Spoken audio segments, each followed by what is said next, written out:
Gentleman, a very warm welcome. एक नया दिन, नई सोच और नई सुबह के साथ विद न्यू टाइमिंग्स। मैं हूं आपकी स्क्रीन पे सोहा अफजल और ये स्क्रीन मेरे साथ शेयर करते हैं इस्लामाबाद से हरमीत सिंह। रोजाना के बाद पर आपको पता है हमारा प्रोग्राम जो है वो 10 से 12 हुआ करता था, लेकिन अब ये माजी की बात हो गई है। आपकी स्क्रीन पर आएंगे हम लाहौर, कराची, इस्लामाबाद, तमाम दुनिया से और पाकिस्तान से सारी अच्छी वो खबरें लेके जो कि आप सुनना और देखना चाहते हैं, जो कि कंपैरेटिवली आप सोशल मीडिया पे देखते हैं। वो सारी खबरों का तबसरा हम करेंगे अब नई टाइमिंग्स के साथ, मतलब 9 से 11। तो आपने हमारे साथ रहना थ्रू आउट। अभी फिलहाल लाहौर से आपको डिजिटल ट्रैवल कराते हैं और आपको लेके चलते हैं इस्लामाबाद, क्योंकि वहाँ पर है हरमीत सिंह, तो उनको प्रोग्राम में शामिल करते हैं। अस्सलाम वालेकुम हरमीत पाजी, कैसे हैं आप? Good morning from Lahore studio.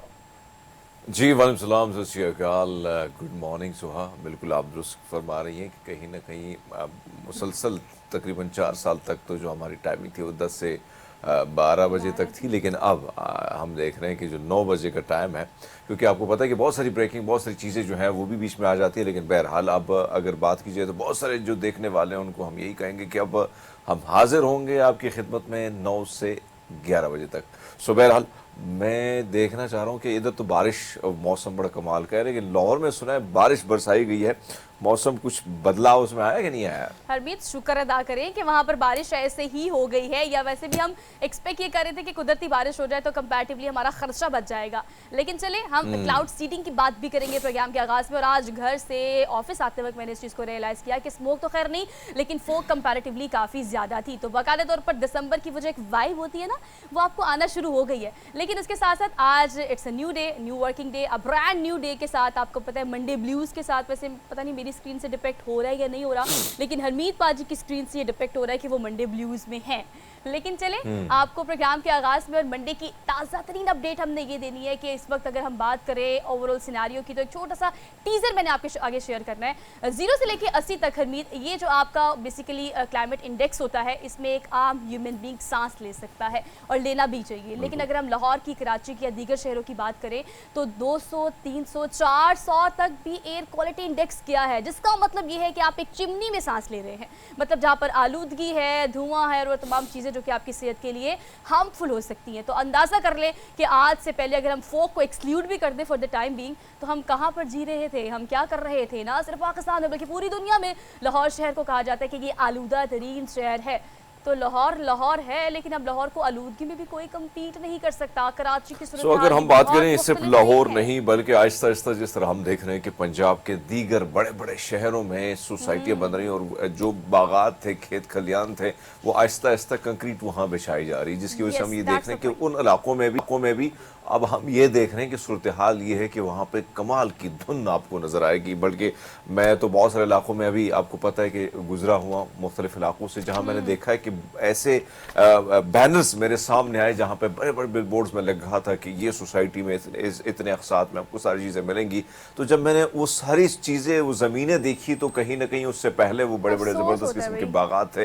तो ये लाहौर की तरफ तो हम बाद में आ जाते, दीगर शहर, छोटे छोटे शहर थे, वहाँ पर भी ये तबाही बड़ी तेजी से जारी है। और हम खुद कुदरत को जिस तरीके से नुकसान पहुंचा रहे, उसका खमियाजा जो है आने वाली नस्लों के लिए हम क्या बीज बो रहे हैं वो उनको भुगतना पड़ेगा। यानी आपसे पहले से हम पहले तैयारी कर रहे हैं कि अपने बच्चों को क्या करना है, नस्लों को कैसे महफूज बनाना, लेकिन हम ये भूल जाते हैं कि जो पैसा हम कमा रहे हो, कंक्रीट बिछा रहे हैं, वो कंक्रीट जब बिछेगी तो आने वाली नस्लें जो है वो किस तरीके से मफलूज होंगी। एक और चीज हम देख रहे हैं कि पंजाब के मुख्तलिफ शहरों में, खासकर लाहौर के हवाले से जो चीजें आ रही हैं, यानी इस वक्त पूरी दुनिया में लाहौर जो है उसमें आप आलूदा तरीन शहर है, लेकिन ऐसे कहा जा रहा है कि आने वाले दिनों में फेफड़ों की और दीगर बीमारियां जो है और कैंसर जो है वो बीमारियां बड़ी तेजी से फैल सकती हैं। तो आज इसमें रिसर्च कुछ दिन पहले सामने आई थी कि लाहौर में बसने वालों की जिंदगी 7 साल कम हो जाएगी। तो जनाब जो प्लान आपके अगले 7 सालों के ना, ये सोच लें कि आपकी उम्र क्या है, वो 7 साल आपको मिलने भी आएंगे नहीं मिलने। खैर इस वक्त हम अपडेट ले लेते हैं। हमारे कॉरेस्पॉन्डेंट्स जो है वो मुख्तलिफ शहरों में मौजूद हैं। पहले लाहौर आपको लेके चलेंगे, फिर कराची से भी हमारे कॉरेस्पॉन्डेंट आपको इस हवाले से अपडेट करेंगे कि वहाँ पे करंट सिचुएशन इस वक्त क्या है। तो पहले हम लाहौर चलते हैं। सुधीर चौधरी नुमाइंदा खुसूसी हमारे साथ मौजूद है, उनको प्रोग्राम में हम शामिल करते हैं। अस्सलाम वालेकुम सुधीर, कैसे हैं आप? Good morning. और इसके अलावा कराची से मुजम्मिल फिरोजी भी हमारे साथ मौजूद है। They both live on screen, जिनको हम देख सकते हैं। कंपैरेटिवली पहले हम सुधीर की तरफ चलते हैं। अब तो मतलब काफ़ी क्लियर उनकी बैकग्राउंड पे दिखाई दे रहा है। जब मैं ऑफिस पहुंची तो अच्छा खासा मौसम जो है वो फोक की नजर हुआ था। सुधीर आप कहाँ पे मौजूद हैं और आप क्या देख रहे हैं? इर्द गिर्द मौसम की क्या सूरत हाल है आपके यहाँ?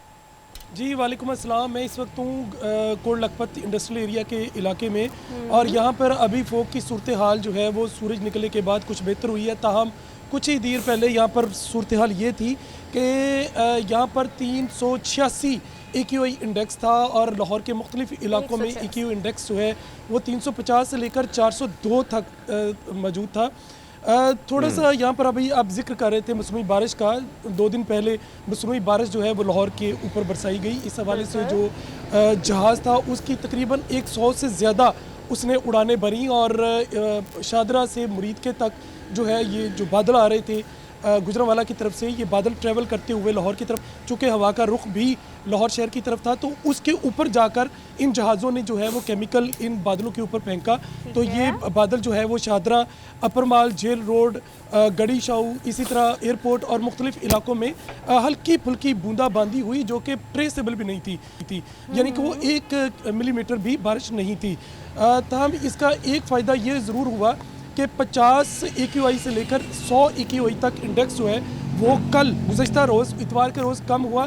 ताहम ये AQI इंडेक्स जो है दोबारा अपनी पुरानी सतह पर आ गया और लाहौर एक मरतबा फिर पहले, दूसरे और तीसरे दर्जे पर रहा। गुज़श्ता 2.5 माह से लाहौर जो है वो दुनिया के आलूदा तरीन शहरों में पहले, दूसरे, तीसरे और चौथे नंबर पर रहा है। मौसमी बारिश तो हमने बरसा दी।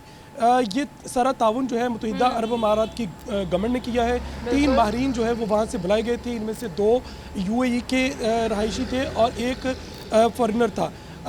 इसके हवाले से पंजाब गवर्नमेंट का ये दावा है कि हमारा 1 रुपया, लेकिन हमारे ज़राए कहते हैं कि इस बारिश को, ये सिर्फ हल्की फुल्की बारिश जो कि सिर्फ बूंदाबांदी थी, 1 मिलीमीटर भी नहीं थी, इस बारिश को बरसाने के लिए जो फ्यूलिंग हुई है, जो ट्रांसपोर्टेशन हुई है, जो इस डेलीगेशन को जो 20 से 22 दिन से यहाँ लाहौर के अंदर हाइश पजीर है, इसके ऊपर 5 से 6 करोड़ रुपए खर्चा हो चुका है।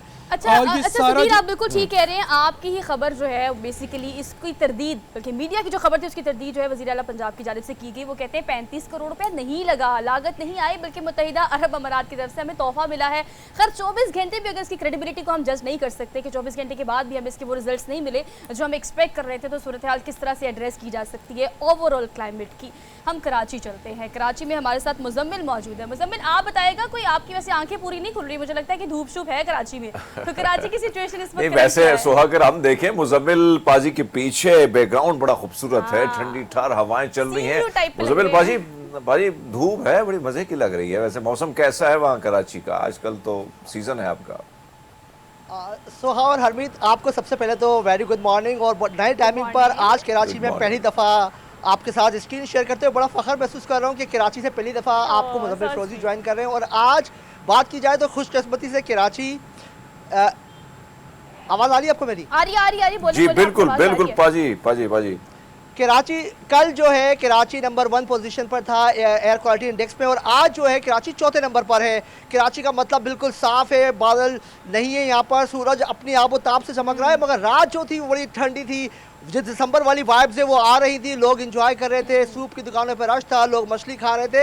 रात जो शाम है यहाँ की कराची की वो ठंड हो जाती है और दोपहर में सूरज साहब अपनी आंखें दिखा रहे होते हैं। अगर बात की जाए ओवरऑल कराची की, तो जिस तरह से यहाँ पे एयर क्वालिटी इंडेक्स जांचने वाले जो आले हैं वो हुकूमती सतह पर नहीं लगाए गए हैं। यहाँ पे 25 से 26 आलात नस्ब हैं जो एयर क्वालिटी इंडेक्स को चेक करते हैं, मगर वो तमाम आले उन लोगों की तरफ से नस्ब किए गए हैं जो निजी तौर पर सोशल मीडिया पर अपडेट्स करते हैं मौसम के हवाले से। जब हमारी बात हुई इस हवाले से सिंध इन्वायरमेंटल प्रोटेक्शन एजेंसी से, तो उनका कहना यही था कि हमारे पास इतना बजट नहीं है कि हम आलात लगा सके जिससे हम कराची की फिजा को जांच सके। हमने उनकी बात बावर करवाई कि कराची वो शहर है जो कई ममालिक से बड़ा शहर है, लेकिन यहाँ पर एयर क्वालिटी जाँचने का कोई मौसर निज़ाम मौजूद नहीं है। यहाँ पे आबादी में दिन ब दिन इजाफा की वजह से और सनती एरिया, अगर बात की जाए जो सबसे ज़्यादा पोल्यूटेड एरिया है वो यहाँ का तिब्बत सेंटर, शार फैसल, एम जिना रोड का एक इलाका है तिब्बत सेंटर, वो सबसे ज्यादा पोल्यूटेड है, मतलब सबसे ज्यादा मुतासिर है। और मुजम्मिल, आप बड़ी जबरदस्त डिटेल से बता रहे हैं। सुधीर की जानिब जाएंगे। सुधीर चौधरी साहब, अगर हम देखें तो जो सूरत हाल है वहाँ पे खासकर जो बारिश बरसाई गई है और जो आप फरमा रहे हैं कि तकरीबन कहीं ना कहीं आपके जो जराए बता रहे कि 5 से 6 करोड़ रुपए खर्च हुआ है, लेकिन ये बारिश कितनी मौसर साबित हो रही है या होगी, या कहीं ना कहीं आपको लगता है जिस तरीके से हमने सारी सिचुएशन लाहौर की देखी, दीगर इलाकों की देखी, तो हुकूमत तो बड़े बड़े दावे भी कर रही है सर?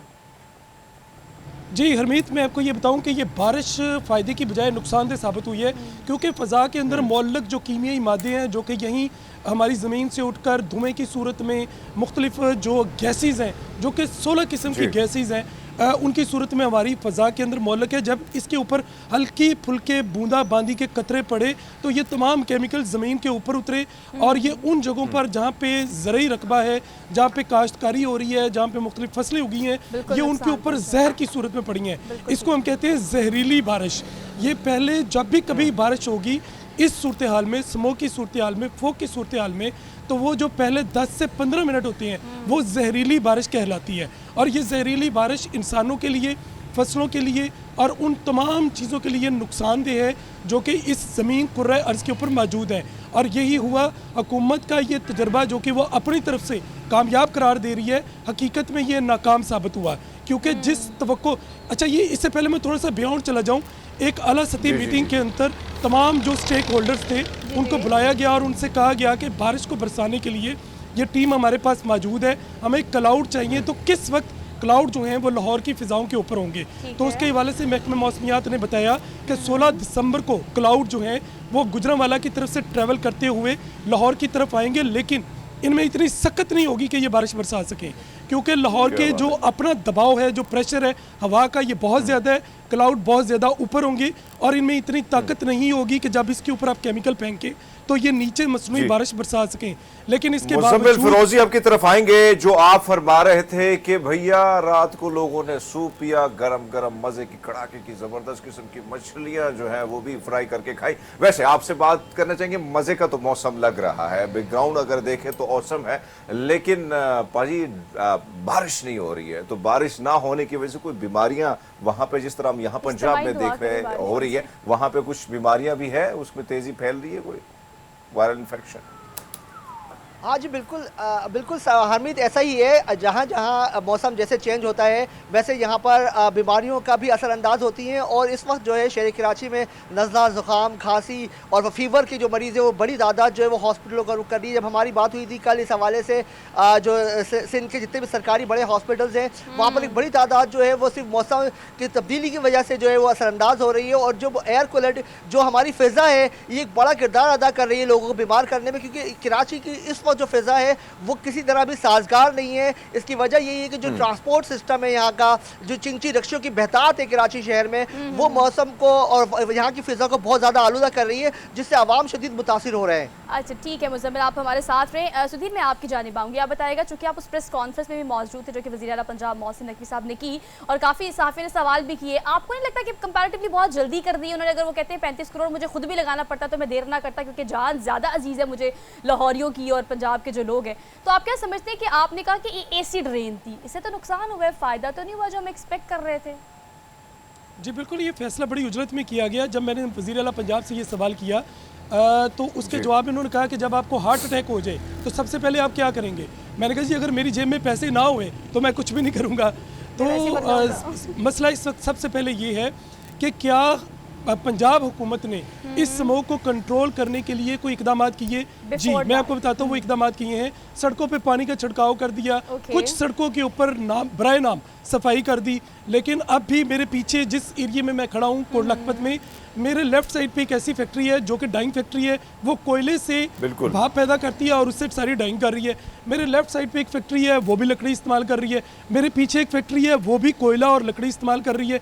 तो इसका मतलब ये है कि जो महकमा इन्वायरमेंट है वो सिर्फ बराए नाम कार्रवाई करती है। स्मोक को जो धुआं हमारे उगल रही हैं, फैक्ट्रियां जो जहरीला धुआं उगल रही हैं, उसको कंट्रोल करने के लिए कोई इक़दाम नहीं किए। Thank you so much Muzammil, thank you so much both of you. जाएं फील्ड में और काम शाम करें, लेकिन हम ओवरऑल अगर इस क्राइटेरिया को जज करने की कोशिश करें तो शायद हम इसमें नाकाम ही रहेंगे। वो इसलिए क्योंकि हम सिर्फ बर वक्त एट 11th आवर हरमीत हमने इस चीज़ को प्लान किया कि आर्टिफिशियल रेन करेंगे, ये सदेबाब होगा, ये इकदाम होंगे। बड़ी सारी चीजें आप कंट्रोल करना चाहें तो कंट्रोल कर सकते हैं। सिर्फ लाहौर शहर की बात कीजिए, जो सुधीर फरमा रहे रहे थे, दुरुस्त फरमा रहे थे, बहुत सारी फैक्ट्रियां हैं लेकिन सिर्फ और सिर्फ 4 इंस्पेक्टर जो हैं वो काम करते हैं, और वो भी जब पहुंच जाते हैं तो उनको मिठाई दी जाती है, वो भी वापस चले जाते हैं। ये सूरत हाल है, ये हकीकत है जो ग्राउंड की है। बड़े बड़े दावे तो ये सरकारी इदारे करते हैं, लेकिन हकीकत हमसे पूछिएगा, जो जो चीज़ें हमारे सामने आती है, सिर्फ लाहौर शहर की सूरत हाल है, दीगर शहरों में भी इसी तरह ना होने के बराबर काम है। और इसी तरह जो गैर ऐसी केमिकल हैं जिसका नुकसान आम आदमी को हो रहा है, फिजा को हो रहा है, और उसका इस्तेमाल बेदरेग है पंजाब और बड़े बड़े कारखानों में, तो उस पर अभी तक कोई नजरानी ना उस पर कोई काम हो रहा है। बिल्कुल आप ठीक कह रहे हैं, ये आपकी बात बिल्कुल ठीक है, और ये आवाम जो है बखूबी जानती भी है, इतनी तो बाशोर हमारी आवाम हो ही गई है। लेकिन आपकी इन्फॉर्मेशन में थोड़ा सा इजाफा करने के लिए ये प्रोसीजर जिसकी हम इतनी बात कर रहे हैं और इसका राग लाप रहे हैं सोशल मीडिया पे हर जगह और मेन स्ट्रीम मीडिया पे भी, बेसिकली आर्टिफिशियल रेन होती क्या है, मैं थोड़ा सा क्लाइमैक्स आपको दे देती हूँ। उस प्रोसीजर को बेसिकली हम कहते हैं क्लाउड सीडिंग, और ये प्रोसीजर इस तरह से किया जाता है कि 2 से 4 हज़ार फीट की बुलंदी पर जहाज़ जो है वो आपके बादलों में इंडल्ज करते हैं सोडियम क्लोराइड समेत दीगर ऐसे केमिकल्स जो कि आपके बादलों में फेंक दिए जाते हैं, मतलब छिड़काव किया जाता है। उसके बाद आपके बादल भारी हो जाते हैं, उसमें क्रिस्टल्स बन जाते हैं। वो क्रिस्टल्स जो है बाद में बरसात की सूरत में जो है वो उन बादलों से निकल कर यहाँ पड़ते हैं, जो कि एक आधा कतरा मेरे ऊपर भी और आपके ऊपर भी पड़ा। वो हमने जो देखा, हम इस काविश को अप्रिशिएट इन अ सेंस करते हैं कि अगर हम इसके वो प्रोडक्टिव रिजल्ट्स मिलते जो कि हम एक्सपेक्ट कर रहे थे, लेकिन इसको हमने कहा है कि अगर तमाम तर चीज़ों को हम कीप इन माइंड रखें, तो मैंने तो आपको थोड़ा सा ओवरव्यू दे दिया कि बेसिकली इसको क्लाउड सीडिंग कहते हैं, और ये तरीका है कि कुछ केमिकल्स को बादलों में इंडल्ज किया जाता है और फिर वो क्रिस्टल्स बन के बरसते हैं। लेकिन मजीद टेक्निकलिटीज़ जो हैं उस पर बात कर लेते हैं। हमारे साथ नसीमुर रहमान साहब मौजूद हैं, डायरेक्टर तहफ़्फ़ुज़ माहौलियात हैं, उनको आज के प्रोग्राम में हम खुशामदीद कहते हैं। अस्सलाम वालेकुम सर, गुड मॉर्निंग। जी वालेकुम अस्सलाम, गुड मॉर्निंग जी। सर आज सुबह जो है वो कंपैरेटिवली स्मोक तो नहीं थी लेकिन फोग काफ़ी ज़्यादा थी, लेकिन बारिश जो हुई है पिछले 2 दिन, मसनूई बारिश की मैं बात कर रही हूँ, आप क्या समझते हैं कि तजुर्बा कामयाब रहा है? देखिए जी, पहली बात तो ये समझने की ज़रूरत है कि जो हमारी हुकूमत पंजाब है, चीफ मिनिस्टर पंजाब है, ये पूरी तरह से हर मुमकिन जो कोई स्टेप्स लिए जा सकते हैं वो लिए जा रहे हैं। आप इसी 2023 के साल को देख लें, इस साल में आपको पता है यहाँ पे स्मोक रूल्स नोटिफाई हुए, क्लीन एयर पॉलिसी नोटिफाई हुई। इसके अलावा पिछले मई से न सिर्फ ये कि ये तो आर्टिफिशियल रेन का तो अब तजर्बा किया गया 16 दिसंबर को, आप देखें कि हमारी 80% इंडस्ट्री में जो हमारी शुमाली लाहौर की प्रॉब्लमेटिक इंडस्ट्री थी उसमें एमिशन कंट्रोल सिस्टम लग चुके हैं, उनको माहौल दोस्त बनाने की कोशिश की जा रही है।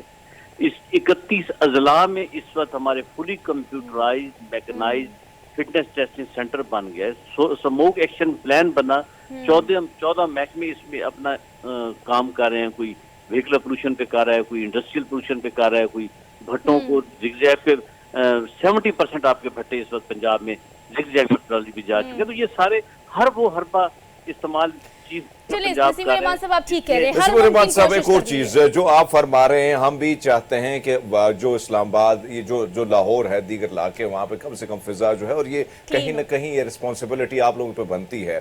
बहुत सारी चीज़ें बड़ी खूबसूरत हम देखते हैं जो गवर्नमेंट की तरफ से बताई जाती, ग्राउंड रियलिटी बड़ी मुख्तलिफ होती है।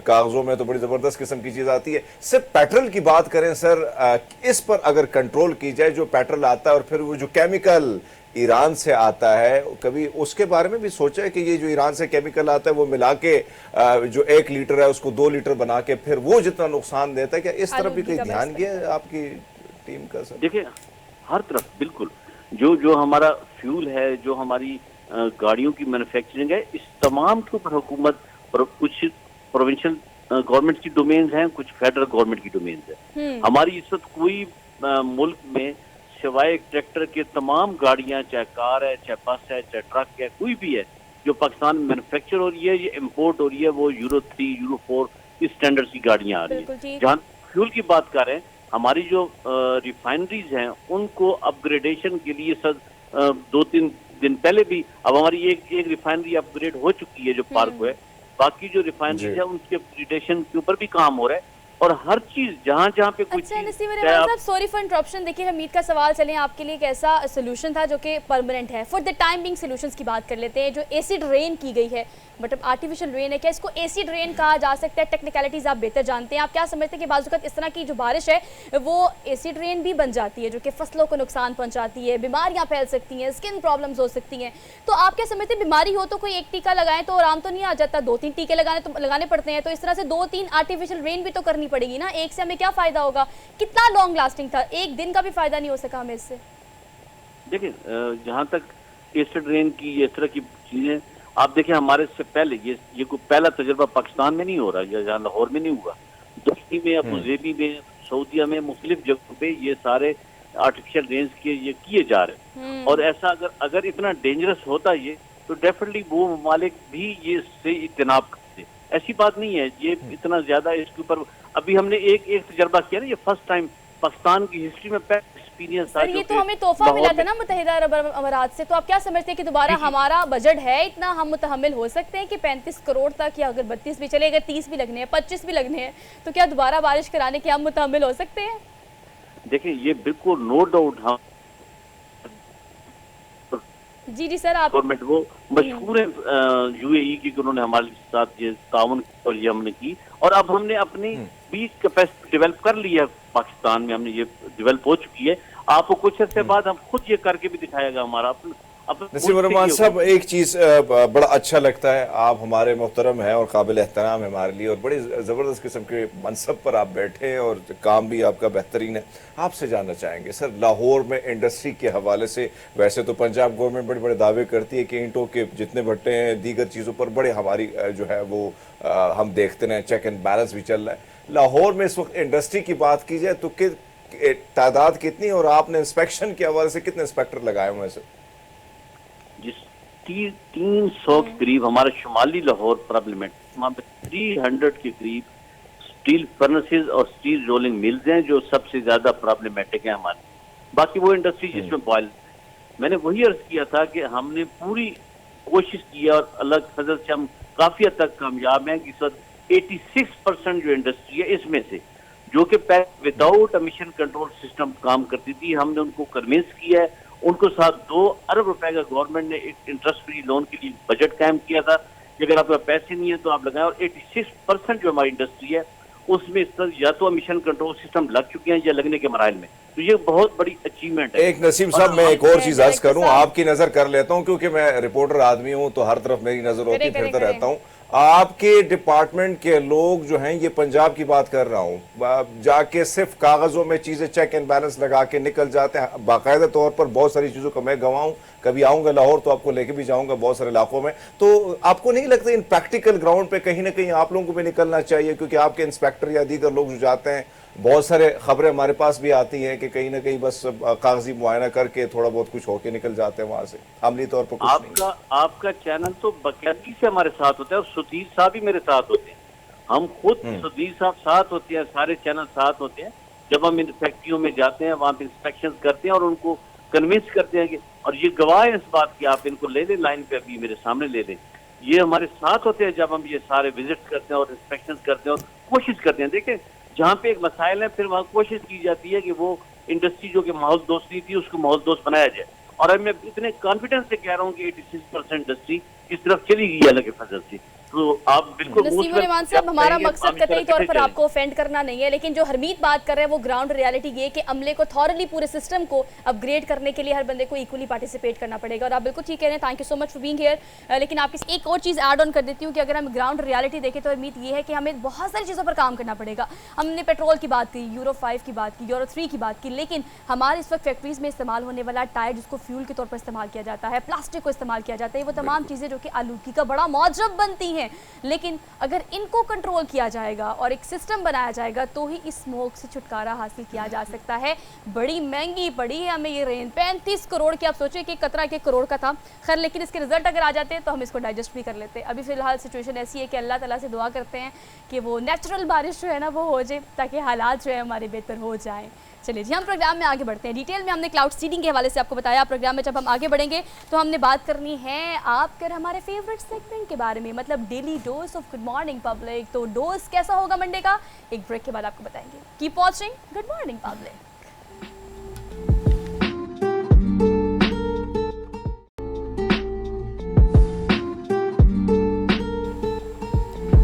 Welcome back after the break. So एक बार फिर से आपको हम वेलकम कहते हैं। होपफुली कि आपने अपने दिन का बाकायदा आगाज कर दिया होगा, लेकिन एक वेकअप कॉल देने के लिए अच्छी और इंटरेस्टिंग खबरें हम लेके आते हैं इस सेगमेंट में, जिसे हम कहते हैं daily dose of good morning public. So Monday dose आपको देते हैं। आइए जी, सबसे पहली खबर हमने डेली डोज में आपको जो देनी है वो ये है कि आपको सबसे महंगी तरीन बोली बताऊंगी। लेकिन उससे पहले मेरा ऑडियंस से एक सवाल है, बिकॉज ये सेगमेंट ज़्यादातर बच्चों को ओरिएंटेड घूमता फिरता रहता है। वो इसलिए क्योंकि बहुत सारी वायरल खबरें आती हैं, इंटरेस्टिंग आती हैं, रिकॉर्ड बहुत सारी दुनिया में कहाँ बन रहे हैं, हम आपको ये बताते हैं। मारखूर के बारे में अगर हम बात करें हरमीत, तो आपको पता है हमारा नेशनल एनिमल है, लेकिन कम पता होता है बच्चों को इसके बारे में, बिकॉज बड़ा नायाब खूबसूरत सा और ऐसा जानवर है जिसको कम देखने में मिलता है। अगर हम देखें तो बहुत सारे ऐसे एरियाज जहाँ पर हम जाकर सिर्फ इसको देख सकते हैं, वो भी कभी कभी इत्तेफाक होता है। अगर आप नॉर्थ साइड पे जाएं तो मैंने एक दो दफ़ा इसको लाइव देखा हुआ है, लेकिन बच्चे जो हैं वो इसको इस तरह से लाइव नहीं देख पाते। लेकिन अब जो है वो मैं आपको ये खबर देने लगी हूँ कि तारीख की सबसे बड़ी बोली लगाई गई है। अमरीकी शहरी है जिन्होंने चित्राल में मारखोर का ये शिकार किया है, और इसका शिकार करना आपको पता है अलाउ नहीं है, लेकिन इसका जो परमिट है वो अच्छा खासा महंगा होता है, जिसकी लगती है बोली। और बोली लगने के बाद जो ये बोली जीत जाए वो उसको ये लाइसेंस मिल जाता है, और टैक्स समेत जो है वो कोई 2 लाख अमरीकी डॉलर है। कैलकुलेट कर ले, कैलकुलेटर निकाल के एक और इंटरेस्टिंग सी बात आपको बताऊं, अगर हम देखें इसमें कोई शक नहीं कि बहुत सारे ममालिक के हम पे उधार है, लेकिन हमारे भी बहुत सारे ऐसे लोग हैं, किसी ममालिक के जहाँ पे हमारा उधार है। उसमें खासकर अरबी जो शहजादे हैं उन पर भी बहुत सारी, क्योंकि वो शिकार के लिए आते हैं और उसकी मद में जो फ़ी ली जाती है, और जिस तरह अभी ये बहुत बड़ा शिकार और बहुत बड़ी अमाउंट है, तो उसमें तकरीबन बनती हैं तकरीबन 35 से 40 हज़ार डॉलर जो हैं वो हमें सऊदी शहजादों ने देनी है। तो एक तरफ तो ये बड़ी बात है, लेकिन दूसरी जानब अगर हम देखें तो आपने बादरुस की के मारखोर या दीगर ऐसे जो हैं जानवर, जब उनका शिकार बड़ा नायाब ऐसे जानवर हैं जो यहाँ पे पाए जाते हैं, उसका शिकार वाकई में बहुत महंगा है, और वाकई में इनके परमिट भी जारी होता है, और फिर आपने दुरुस्त फरमाया कि बोली लगती है। लेकिन वाकई में ये बहुत ज़्यादा जो है अमाउंट है, और जिस तरीके से हम देख रहे हैं, और फिर इसमें से कुछ चीज़ों के हवाले से काफ़ी निशानदेही की जाती है। मेरे ख्याल में चित्राल में, किलगित बल्तिस्तान में, इन इलाकों में, क्योंकि बुलंद बाला जितने भी चट्टानी पहाड़ हैं वहाँ पे आपको मारखोर नजर आएंगे, और बाकायदा वहाँ जो शिकारी हैं उनको पता होता है कि किस वक्त किस टाइम ये आना है, और इसलिए वो ज़्यादा मदद भी, जो फॉरनर शिकारी आते हैं उनको ये मदद भी करते हैं। लेकिन हरमीत आपको पता है ये पहली दफ़ा नहीं हुआ, इससे पहले भी अगर हम अमरीकी डॉलर की बात करें तो खैर पाकिस्तानी 2 करोड़ में ये लाइसेंस जो है वो ऑलरेडी किसी ने लिया था, वो भी अमरीकी शहरी थे, और उसके बाद उन्होंने शिकार भी किया, और शिकार करके जो हैशटैग पिक्चर आपके सामने आ रही है ना, ये हमारे सामने भी अब आई है। लेकिन अब जो है इसका रेट काफ़ी बढ़ गया है ना, 2 करोड़ आप पहले के लाइसेंस के परमिट की बात करें, अब तो ये जो मैं आपको 2 लाख डॉलर बता रही हूँ अमरीकी, ये 5 करोड़ से ज़ायद बनते हैं पाकिस्तानी। तो शौक़ का कोई मोल नहीं है। अगर आपको शौक़ है तो फिर क्या ही 5 करोड़, क्या ही 6 करोड़, आपने शिकार करना है, और फिर मारखोर का शिकार करना है। ऐसी ताकत की अलामत, ऐसा खूबसूरत जानवर जो कि हमारा नेशनल एनिमल है, तो वैसे इसका शिकार बना है। लेकिन चलें आगे बढ़ते हैं, अगली खबर पे चलते हैं। अगली खबर हमने आपको देनी है, अगर हम बात करें दुनिया का खूबसूरत तरीन ये उड़ने वाला कीड़ा, it seems to be like butterfly but it's not, ये नहीं है। क्योंकि अगर मैं इसके नाम आपको बता दूँ, नाम है इसका पिकासो मॉथ। अच्छा, ये कैसा, अगर हशरात के एक्सपर्ट्स की बात करें तो आपको पता है ऐसे ममालिक, पाकिस्तान में तो खैर इस चीज़ पर कम रिसर्च की जाती है, लेकिन आपको पता है बाहर की दुनिया की अगर हम अरमीत बात करें तो वहाँ पर हर एक छोटी चीज़ पर रिसर्च करने वाले बाकायदा रिसर्चर्स और लेबॉर्ट्रीज़ होती हैं। तो हशरात के जो एक्सपर्ट हैं उन्होंने इस पर अच्छी खासी अरमीत रिसर्च की है, और अब ये जो है वो Guinness book of world record समेत दुनिया की जितनी भी रिसर्च है उसके मुताबिक दुनिया का खूबसूरत तरीन उड़ने वाला कीड़ा है, और बटरफ्लाई नहीं है। इसके ऊपर जो कलर्स है ना, अब इसके नाम से डिपिक्ट होता है कि इसको पिकासो मोथ क्यों कहा जाता है। वो इसलिए क्योंकि आपको पता है मशहूर पेंटर पिकासो, उनकी जिस तरह से आर्ट था, जिस तरह से वो कलर से खेलते थे, जो पेंटिंग्स करते थे, और जो उनका आर्ट आज तक मशहूर है, उसी के नाम पर इस कीड़े का नाम रखा गया है, क्योंकि उसके ऊपर जो आर्ट है वो भी फाइन आर्ट है।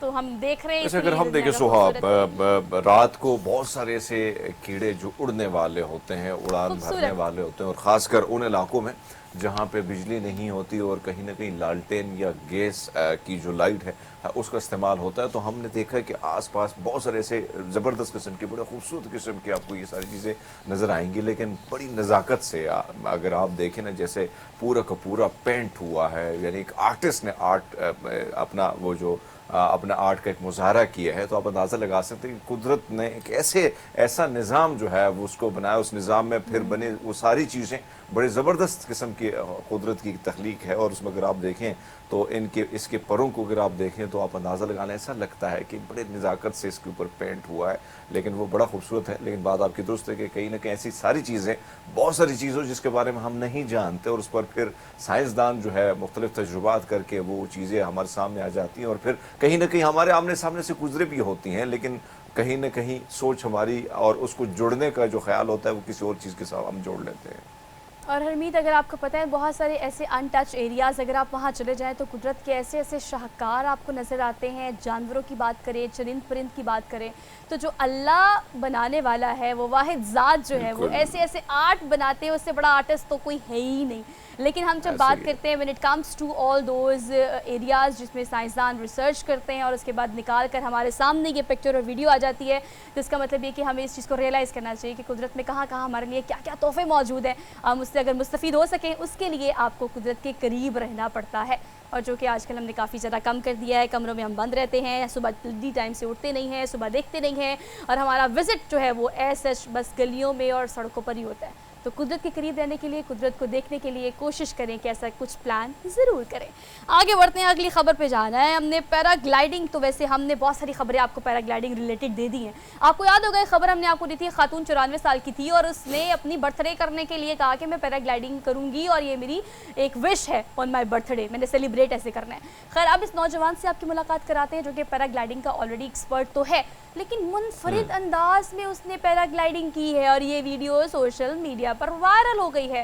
हर्ष इनका नाम है, भारत से इनका ताल्लुक है, लेकिन अभी तो खैर बहुत दूर है, कोई करीब से लेके आए ज़रा वीडियो तो हम भी आपको दिखाएं। लेकिन दूर से अगर आप जज कर ले तो स्कूटर पर, ई स्कूटर जो है उस पर इन्होंने पैराग्लाइडिंग की है। अब आप सोचे होंगे ई स्कूटर तो बहुत ज़्यादा भारी होता है, लेकिन जनाब जुगाड़ लगाया है इन्होंने। पाकिस्तानियों की तरह भारतीयों के पास भी बड़े जुगाड़ है।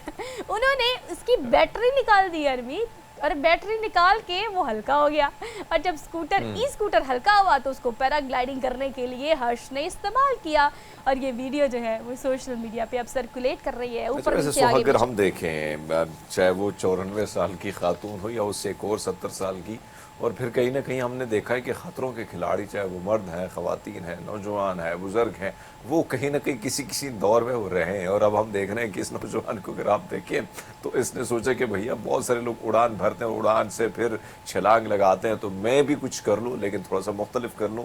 और मुख्तलिफ करने के लिए उन्होंने वाकई जुगाड़ सिस्टम अपनाया, और अगर हम देखें तो वाकई में काफ़ी मुनफरिद है। लेकिन बहरहाल ऊंचाई में ये सारे करतब दिखाना ये इंतहाई मुश्किल काम होता है, बड़ा जिगरा चाहिए। मैं तो देख के भी कहीं ना कहीं आंखें जो है ना सर चकरा जाता है, लेकिन बहरहाल नौजवान है और करना कुछ चाह रहा है और करके दिखाया उसने, तो मेरे ख्याल में यही चीज़ है। क्योंकि आपको तो हाइट से फोबिया है, लेकिन हर किसी को तो देखिए जिनको शौक है वो ऐसे एडवेंचर काम करते रहते हैं, और सुबह सुबह की एडवेंचरस चीज़ें दिखाने का मकसद भी ये होता है कि भाई उठें और वेकअप कॉल लें, और उसके बाद देखें कि आपने आज दिन में कौन सा ऐसा अनोखा काम करना है जो कि आपको भी वायरल कर सकता है या आपको जिंदगी दे सकता है।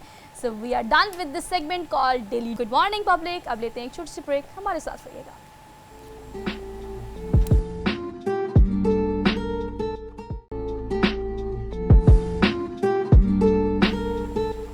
Welcome back after the break. तो मुल्क के सियासी सिनेरियोज जो है वो 360 के एंगल से उनके डायनामिक्स चेंज हो रहे हैं, हर रोज़ चेंज हो रहे हैं। लेकिन सुप्रीम कोर्ट के इंतखाबात को लेके हतमी फैसले के बाद लाहौर हाई कोर्ट के फैसले को मुकम्मल तौर पर ख़त्म कर दिया गया है।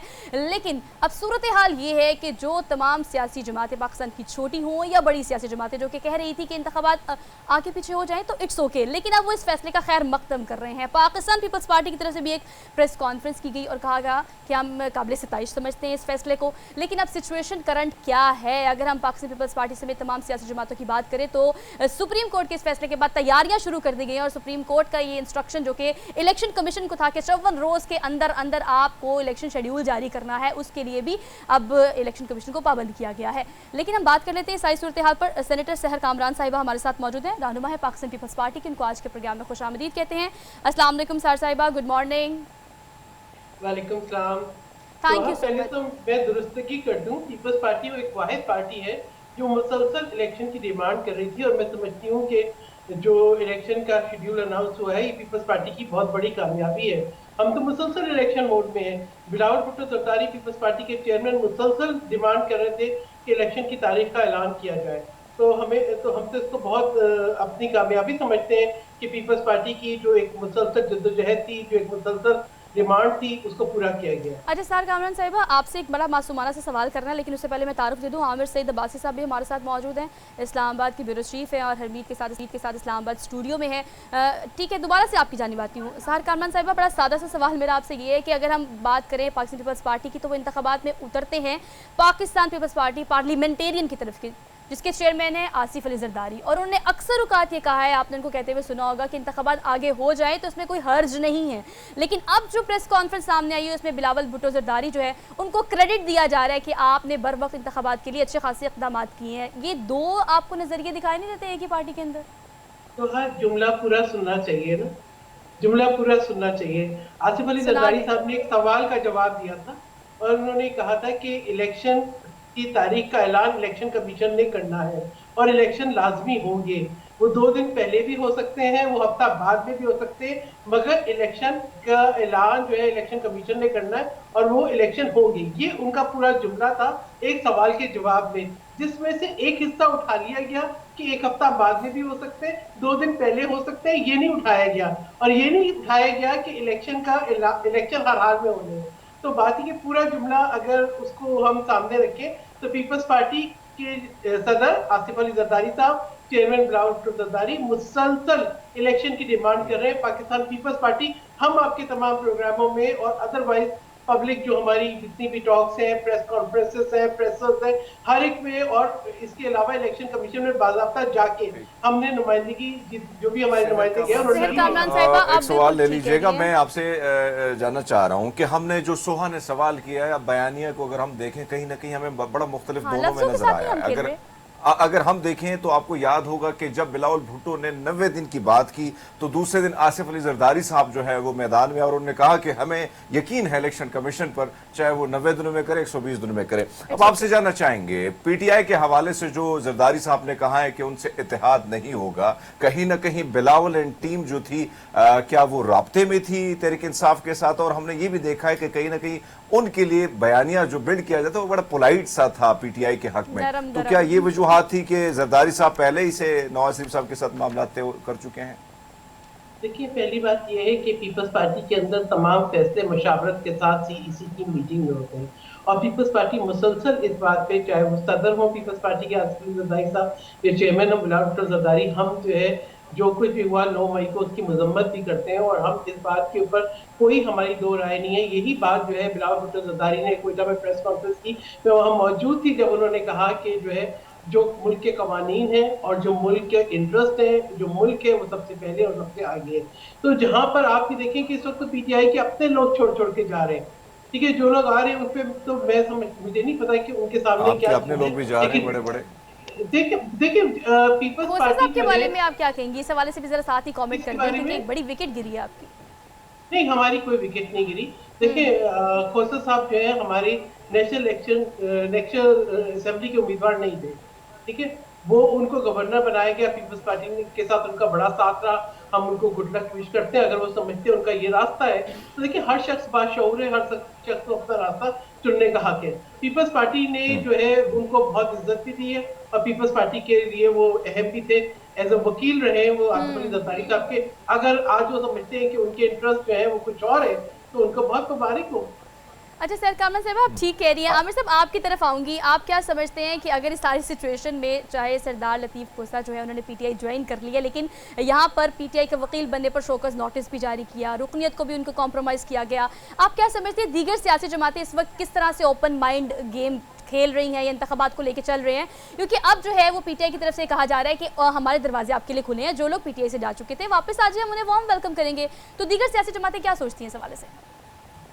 देखिए, इस वक्त पाकिस्तान पीपल्स पार्टी में वो क्लैरिटी नहीं है जो इससे पहले हम देखते थे। 2008 के इंतखाबात हों, 2013 के हों या 2018 के हों, उस वक्त पीपल्स पार्टी बहुत क्लैरिटी के साथ एक मौक़िफ़ के साथ आती थी। इस वक्त बहरहाल दो राय पाई जाती हैं। एक आसिफ अली जरदारी साहब जो बहुत ही ज़ीरक और बहुत ही सीनियर पॉलिटिशियन हैं, उनके जो सियासी उनकी अंडरस्टैंडिंग है उसके ऊपर तो कोई क्वेश्चन नहीं किया जा सकता, और उनका एक अपना तरीक़ाकार है चलने का। वो कभी मुफाहमत भी करते हैं, कभी कभी वो लड़ाई झगड़ा भी करते हैं और ईंट से ईंट बजाने की भी बात करते हैं, और कभी कभी वो मुफाहमत में इतने आगे चले जाते हैं कि दूसरे को यकीन नहीं आता कि जरदारी साहब ये हमारे साथ कैसे चल रहे हैं। लेकिन दूसरी तरफ बिलावल भुट्टो जरदारी के किरदार को भी नज़रअंदाज नहीं किया जा सकता। मैंने पर्सनली उनके साथ जब वो वज़ीर ख़ारजा थे हमने काम किया, उनके साथ हमने उनकी रिपोर्टिंग भी की। बिलावल भुट्टो बिल्कुल मुख्तलिफ तरीके से अब सोच रहे हैं। बिलावल भुट्टो आपकी बात पे ना सार कामरान साहिबा बड़ी खूबसूरत सी मुस्कुराहट दे रही है। हरमीत, आप कुछ पूछना चाहते हैं उनसे, वो आपका इंतजार कर रही है, पूछे जरा। नहीं, मैं बिल्कुल सैर कामरान साहब जो आमिर अब्बासी साहब कह रहे हैं, फरमा रहे हैं, और बहुत सारी चीज़ें जो हमारे सामने आ रही है। अब आपको क्या लगता है, क्या नून लीग जो कहीं ना कहीं बिलावल भुट्टो का जो मौक़िफ़ था नवाज शरीफ साहब के लिए वो बड़ा अलग था, और वही महालाडला का खिताब उन्होंने दिया, पहले लाडले का खिताब जो है सेलेक्टर का खिताब खान साहब को दिया था। अब आपको क्या लगता है कि ये जो धब्बा धोने की बात आई है, और जरदारी साहब कहते हैं कि ये नवाज शरीफ साहब नहीं है, वो खान साहब ही है, लेकिन यहाँ पे सबसे बड़ा मसला ये है कि 5.5 करोड़ वोटर जो कहीं ना कहीं उसको कायल करना बड़ा मुश्किल है। कैसे कायल कर पाएंगे उन नौजवानों को आप? देखिए, पाकिस्तान पीपल्स पार्टी अपने बयानिए को लेके, अपने मंशूर को लेके, अपना जो एक मजलूम तबकात है पाकिस्तान के, उनकी नुमाइंदगी करती है। हम मईशत की बहाली के लिए, हम जो आवाम की फलाह के लिए और इंसानी हकूक के साथ खड़े हैं। पीपल्स पार्टी के अंदर कोई किसी किस्म का कोई इबाम नहीं है, तमाम फैसले मशावरत के साथ होते हैं। मेरी तो एक पूरी जिंदगी गुजर गई पीपल्स पार्टी के साथ, तो मुझे तो पता है कि मेरे ख्याल में जो सुनने वाले हैं वो लहजे से या बात से अपना अपना मतलब जरूर निकालते हैं, लेकिन पीपल्स पार्टी के अंदर कोई कंफ्यूजन नहीं है। पीपल्स पार्टी के अंदर एब्सोल्यूट क्लैरिटी है, और चेयरमैन जो है बिलावल भुट्टो जरदारी बहुत ही, एक मैं समझती हूँ कि अगर आज आप नौजवान क़यादत को देखें, पाकिस्तान के 70% जो है वो नौजवान है।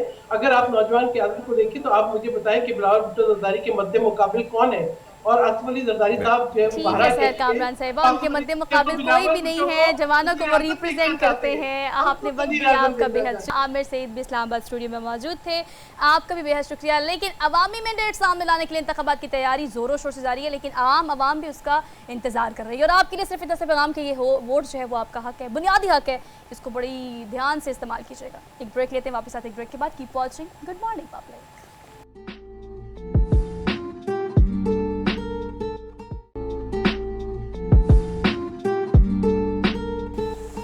Welcome back after the break. So आइए जी, आपको क्रिकेट के मैदान में लेके चलते हैं। बल्कि अगर हम बात करें पाकिस्तान ऑस्ट्रेलिया मैच की, तो हरमीत आपको पता है वो वीडियो तो आपको याद होगी, पब्लिक न्यूज़ के सोशल मीडिया पेज पे भी हमने देखा था क्या तैयारी थी हमारे तमाम तर क्रिकेटर्स की ऑस्ट्रेलिया जाने की, और ये मैच और ये सीरीज़ और टेस्ट सीरीज़ खेलने की। कपल्स के कपल्स जो हैं एक के बाद एक एंट्री दे रहे थे, जैसे राम पर वॉक हो रही होती है।